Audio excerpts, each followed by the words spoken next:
Okay, we're continuing to look at jigsaw puzzle theology, as I call it, an attempt to draw some lessons from the idea of a jigsaw puzzle, hopefully based on biblical principles. I do, as I said, fully intend to abuse this metaphor and stretch it beyond all usefulness.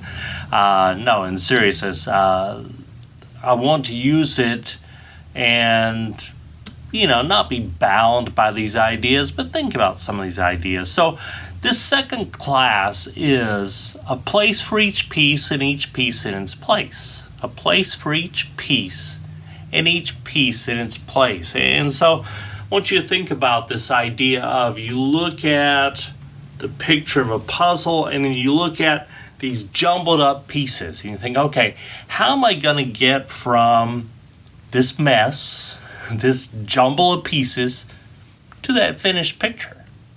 Well, most of us are going to look for the corner pieces, right? And from there, work around the edge. And so as we're getting started, we really want those pieces, really want to find these foundational pieces. And then we work in from there, maybe finding some inner picture that goes together. Hopefully it's not all just blue sky in the middle, but we go filling in the middle parts of the puzzle. Now, as we think about us as a puzzle, I think we need to recognize that we're not all corner pieces as much as we like to be, and we're not even all edge pieces as much as we'd like to be. And there's a tendency to really celebrate those pieces, to really celebrate the people with gifts, especially dealing with Sunday worship, right? He's a talented speaker, he's a gifted Bible teacher, he is a really good worship leader. Oh, this guy, the prayers he can do. Oh, this lady, when she gets up and she reads scripture, it just touches me. And we feel like if you're not one of those pieces, well, you're just kind of along for the ride. Okay? That can happen. I'm not saying it always does, but sometimes it can feel that way. The corner piece, the edge piece, right? The preacher, the song leader. And you've got a whole group of people whose talents don't lie along those lines, who are never going to feel the same appreciation at church. And I think that has been one of our problems. And I think we need to learn to celebrate all the pieces and appreciate all the pieces, right?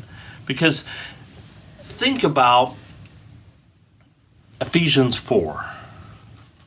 Let's look at this verse. I know we were studying Ephesians before we kind of got broken up by this pandemic.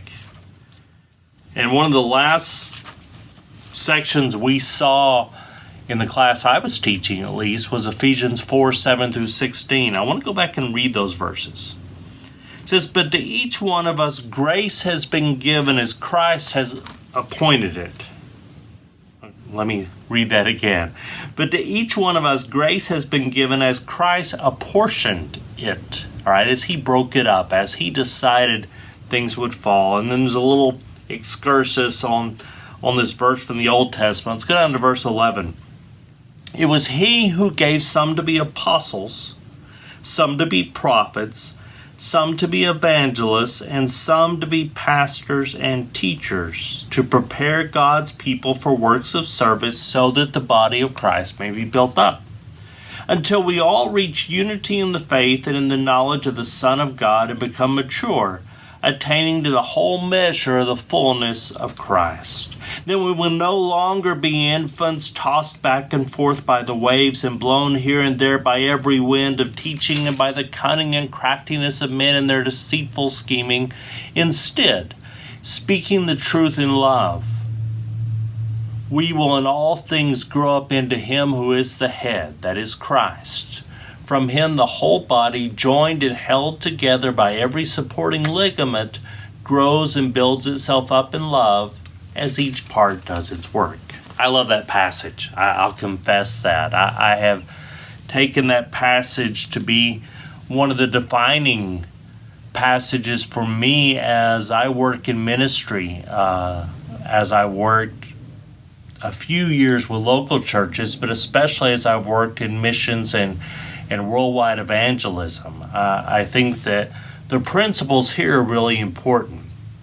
Now, we used this passage last class to talk about that God gives people to the church. And I think we need to grasp that concept, the idea that you are a gift to the University Church. You are a gift to the University Church. God put you here for a reason. Now, in verse 11, we see that God gave leaders, right? The apostles, the prophets, the evangelists, the pastors, the teachers, right? These are typically the people that we think about as leaders. And so God has gifted people with the ability to lead his people, all right? The ability to minister to his people, ways to use talents of teaching, talents of speaking, talents of singing, okay? That God has gifted these people to his church, but not with the end, with the goal that they do all the work, that all the ministry happen through them. Verse 12 says they are there to equip the saints for works of service. That's really important. That's really important.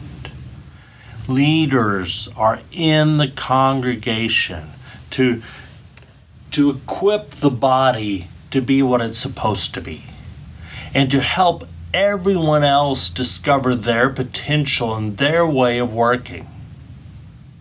And then you get down to verse 16, and it makes that point so clear, right? Let me read it again. It says, turn the page. It says, from him the whole body, joined and held together by every supporting ligament, grows and builds itself up in love as each part does its work. The body doesn't just grow because you have a wonderful preacher. The body doesn't grow because you have excellent elders.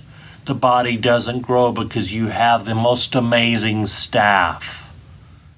And sometimes we think if we can just get those people in the right place, then the body will grow. No, the body grows as each part does its work.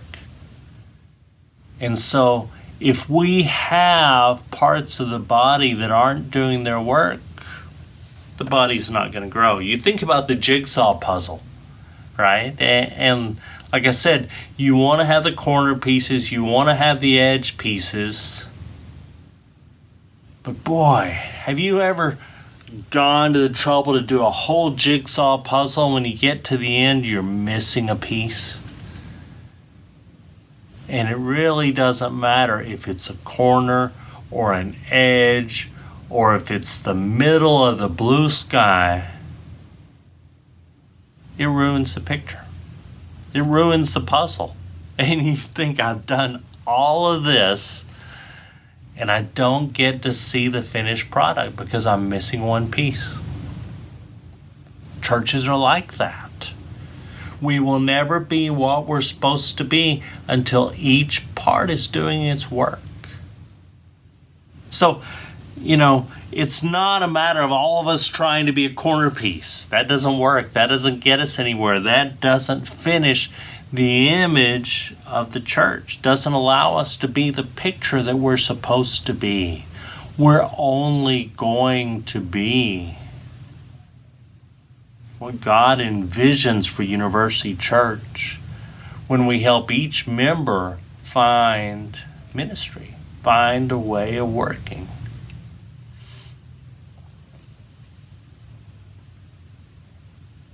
that means that we've got to be helping people identify their way of serving and help them be active at that. Now, I mentioned last class, these 3-step vision that we have of upward, inward, and outward. And those 3 words need to be at the forefront of our thinking about our church. Upward, inward, outward. That's who we are. That's how we grow. Upward, we come together to worship God as we're trying to imitate Him and become like Jesus. And inward, as we're forming a united body. And then outward, that each of us is doing something to serve, doing something to build the church, doing something to be Jesus in our community. So, what are some thoughts about how we can go about this? Well, first off, I think that as a leadership, we need to expect to be positive and affirming when faced with ministry proposals. Doesn't mean we're always going to say yes. Doesn't mean we're always going to be able to say yes. Doesn't even mean that we're going to explore the proposal exactly as it's been made to us. Maybe we're going to ask questions. Maybe we're going to push back. But in the end, we need to find a way to say yes most of the time, okay? I know there's physical limitations, there's money limitations, and if everybody comes in saying that they want to get up and preach, I don't think we're going to say that. If someone says that they want to come in and play their violin on Sunday morning, well, there's a lot of ramifications to that. There's a lot of considerations from theological viewpoint, sociological viewpoint. I mean, it's not just that simple, right? But when someone says, I have this idea how I want to serve other people, we need to help it become reality. At least let them try, okay? And that person's way of serving isn't going to be my way of serving. I was in a meeting where, one man who's a roofer said he wanted to use his roofing skills to bless other people, and that he thought others who were gifted at construction, they could work together and fix up the homes of some of our older members, for example. Wonderful idea. May not be practical, may be practical, I don't know, but it's worth trying. It's worth encouraging. But don't expect me to get up on a roof and swing a hammer. You're going to get nasty results, okay? I'm pretty good at bending nails and pretty good at, hitting all around nails. I'm not that good at driving nails. But there's some people that are really good at that, right? And so their way of serving isn't going to be my way of serving. Another man at that meeting talked about wanting to do soccer camps for some of the young people in the area. Wonderful idea, right? Wonderful idea. And I think especially as we look at ideas that don't take a lot of resources but just need some encouragement, let's do it. Secondly, I think our priority needs to be on outside the walls ministries. Too often churches get hung up on things done in the building and things done on Sunday morning. And one good thing I'm hoping that comes out of this nasty pandemic is that the church sees how much we can do outside the building. And that the church realizes that we are still church, out and about. And in fact, that's what we're called to be, right? And then we need to remember the church will not and cannot meet every need. We're going to see some things that need to be done that either we don't have anyone with the talents necessary to take care of that, or maybe we don't have the resources, or maybe we're just too stretched. We don't have the time resources. We can't do everything. There will be good things we won't be able to do, and that will be frustrating. But we need to be looking at them and seeing those things. And finally, when someone describes something that isn't right, we need to take that as an offer to help. I think too often we feel like that if someone comes and complains, that's kind of where their responsibility stops. And I think that's where their responsibility begins. If God has brought this problem to your attention, He's put it on your heart that something needs to be done about it. It's not just done about it. It's not just so that you go tell one of the elders that this needs to be done, or you tell the minister this should have been done differently. No. What are you going to do? How are you going to help? Let me give you a personal example. When you go in by the chapel at UCC, there's an acrylic map on the wall, a map of our physical plant. It was there when we came here in 2006. Hasn't been updated, and it was out of date then, okay? Since we've been at UCC since 2006, the building has never looked like what's represented on that map. Now, the reason that's frustrating to me is when college students come to visit, that's the door they usually come in. Now, a lot of other people are going to come in from the other side, okay? But that north door is the one nearest the campus and most logical for students, and I'm especially aware of this problem at the beginning of the school year. Our college class is on the other side of the campus, the church campus, and it's in a part that isn't even represented on that map. And I would get so frustrated. And I think, why doesn't somebody do something about this? Until finally, after writing about some of these things and teaching other people about some of the things, it was like, hello, God put that in my heart. He brought that need to my attention. It's up to me to take care of it. So what I try to do the first Sunday of the school year is be around that door as much as I can to help the college students get to where they're going. When we were at the HEB retreat this year, the man who runs the HEB camp that we were at told a story about Howard Butts, that was the founder of HEB and founder of that camp, that when you go into the campground, there's a part where you have to drive through the river. And so he was bringing Mr. Butts in. Mr. Butts was dressed, as always, in a suit and tie. And at one point he said, "Stop the car." He stopped the car there in the middle of the river. Mr. Butts got out of the car, waded through the river in his suit, and went over and picked up some trash and brought it back to the car. And the camp director said, "Mr. Butts, you could have told me, and I would have gotten out to do that." And he said, "No." He said, "God showed that problem to me. It was my responsibility." That's the attitude we need at church, people. Your responsibility isn't complaining.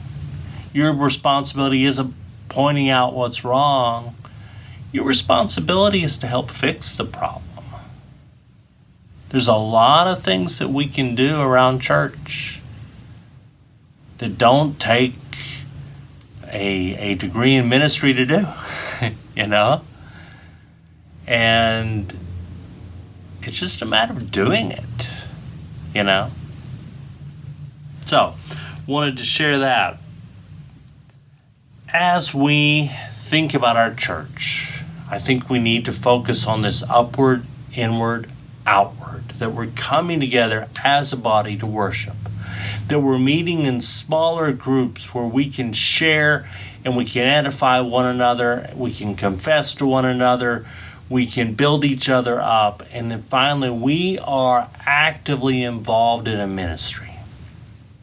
Now, I know that some may say, look, I'm just not physically able to do the things that I used to do. Well, there's lots of ministries that aren't that physical in nature, okay? I know a 90-year-old lady, or over 90 now, in Cuba, who is an amazing prayer warrior. I'll use that term.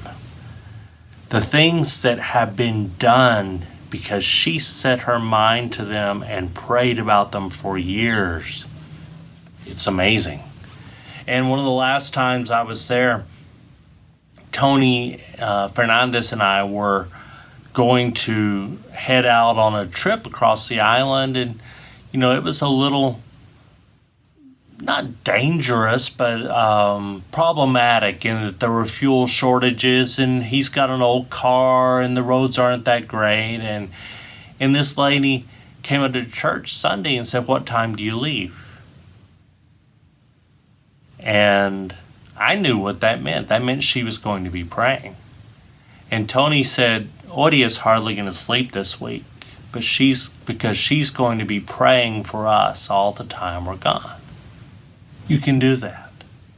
You can write notes. You can write letters. I heard of a lady who had a cookie ministry, who every time a new family would come to her neighborhood, she would take a plate of cookies and welcome them to the neighborhood and tell them where different things were, and then say, "Oh, by the way, if you don't have a church, why don't you come Sunday and join us?" And they said that lady had brought more people to church than anybody else, and she did it with cookies.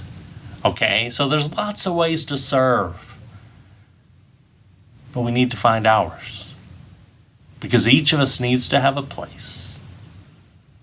And each of us needs to be in our place. So, we're continuing to talk about jigsaw puzzle theology. Got one more lesson after this. Thanks for joining me.